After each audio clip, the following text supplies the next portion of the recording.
Christmas day ঘিরে বাজারে সাজসজ্জার সামগ্রীর পসরা, বিক্রি এখনো মন্থর। বড়দিন বা ক্রিসমাস ডে উৎসব এখন আর শুধু খ্রিস্টান ধর্মাবলম্বীদের মধ্যেই সীমাবদ্ধ নেই। সব ধর্ম সমাজের মানুষই এই উৎসবে সামিল হন। গির্জার পাশাপাশি অনেকেই ক্রিসমাস উপলক্ষে নিজেদের বাড়িঘর সাজিয়ে তোলেন।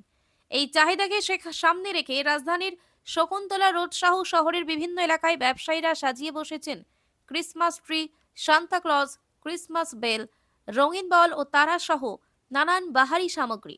তবে ব্যবসায়ীদের মতে এখনো বিক্রি তেমন জমে ওঠেনি। অধিকাংশের আশা আগামী 1-2 দিনে বেচাকেনা বাড়বে। ব্যবসায়ীরা জানান, বর্তমান পরিস্থিতিতে মানুষ খুব প্রয়োজন না হলে খরচ করতে চাইছেন না।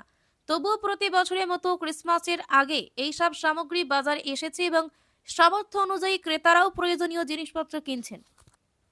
এইবারে এমন 5-6 বছর ধরে এইবারের মতন মানে ব্যবসা খারাপ, মানে কোনো সময় এমন গেছে না।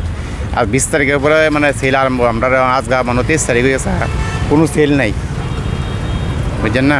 অবস্থা খুব খারাপ। যে টাকা মাল আনছি এই টাকা মনে মনে আইতো না, এমন লাগে, কথা বুঝছেন না। আর লাভ তো দূরের কথা বুঝছেন না।